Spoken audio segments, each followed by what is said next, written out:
It was an epic campaign of firsts. The first time a black man ran for the US presidency. The first time a self-described hockey mom ran for vice president. The first time the internet played a large role in the US election. The first time international media sources really got the chance to report the story back to America. The first time a comedian attempted to run for the White House. And the first time a 74-year-old ran for president. It was an event that spanned over 2 years and saw some of the greatest debates, speeches, and interviews ever. And on November the 4th, Barack Obama was elected 44th President of the United States. We must pledge once more to march into the future. Let us keep that promise, that American promise, and in the words of Scripture, hold firmly, without wavering, to the hope that we confess. Thank you. 10 candidates. Only 2 could become finalists, and only 1 could ultimately win. The Democratic and Republican hopefuls dropped, quickly at first, and then more slowly, finally narrowing it down to just 3. John McCain was almost certain to snatch the Republican nomination, but on the Democratic side, there was still a contest between Hillary Clinton and Barack Obama. Before too long, the Democratic Leadership Convention in Colorado was taking place and Clinton's numbers were dropping. Members of the party made their choice clear. They wanted Obama to lead them to a victory. Just a few days later, the Republican National Convention was held, and McCain was proclaimed the leader of the party. Only now could the real campaigning begin. Obama's choice for a potential vice president was Joe Biden. This experienced senator from Delaware was looked upon favorably by many members of the media.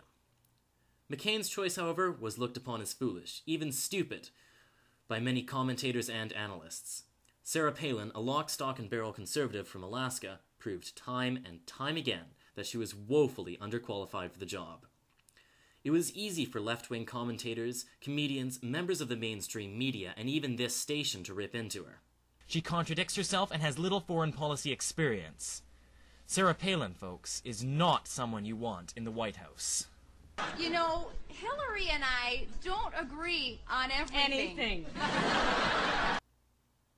In fact, all you had to do was ask her a legitimate question, and she was bound to screw it up somehow. Do you agree with the Bush Doctrine? In what respect, Charlie? The Bush, what do you interpret it to be? The 2008 presidential election saw never-before-seen media involvement.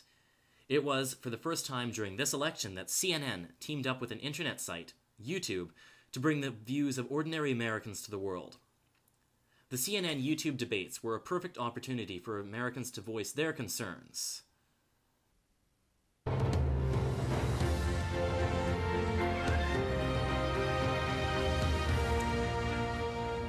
Welcome back. Recapping our top story. In the most dramatic moment of her party's national convention, Hillary Clinton took... The 2008 election was also a great way for Americans to experience alternative viewpoints. International English-language television networks, such as the Iranian-sponsored Press TV, Europe's France 24, and Moscow's Russia Today, networks that weren't even around in the last election, were all quick to offer their take on the proceedings in the United States. And some of them offer viewpoints that are quite different than what is considered conventional by many Americans. Well, we make history. Some might say we make up history. John McCain, whose life was saved probably by Vietnamese communists, addressing the Republican National Convention in St. Paul, the birthplace of the great American writer F. Scott Fitzgerald, who showed how American dreams can be turned into American nightmares, which is surely how that speech will be seen in so many places around the world. Well, after nearly 15 minutes of soul searching, I've heard the call. Nation, I shall seek the office of the President of the United States. Stephen Colbert, a popular comedian, announced that he would be running for the U.S. presidency. Colbert, however, was running as a lark, attempting to get both the Republican and Democratic nominations, and only running in his home state of South Carolina. Colbert's presidential dreams were cut short when he was rejected by both parties.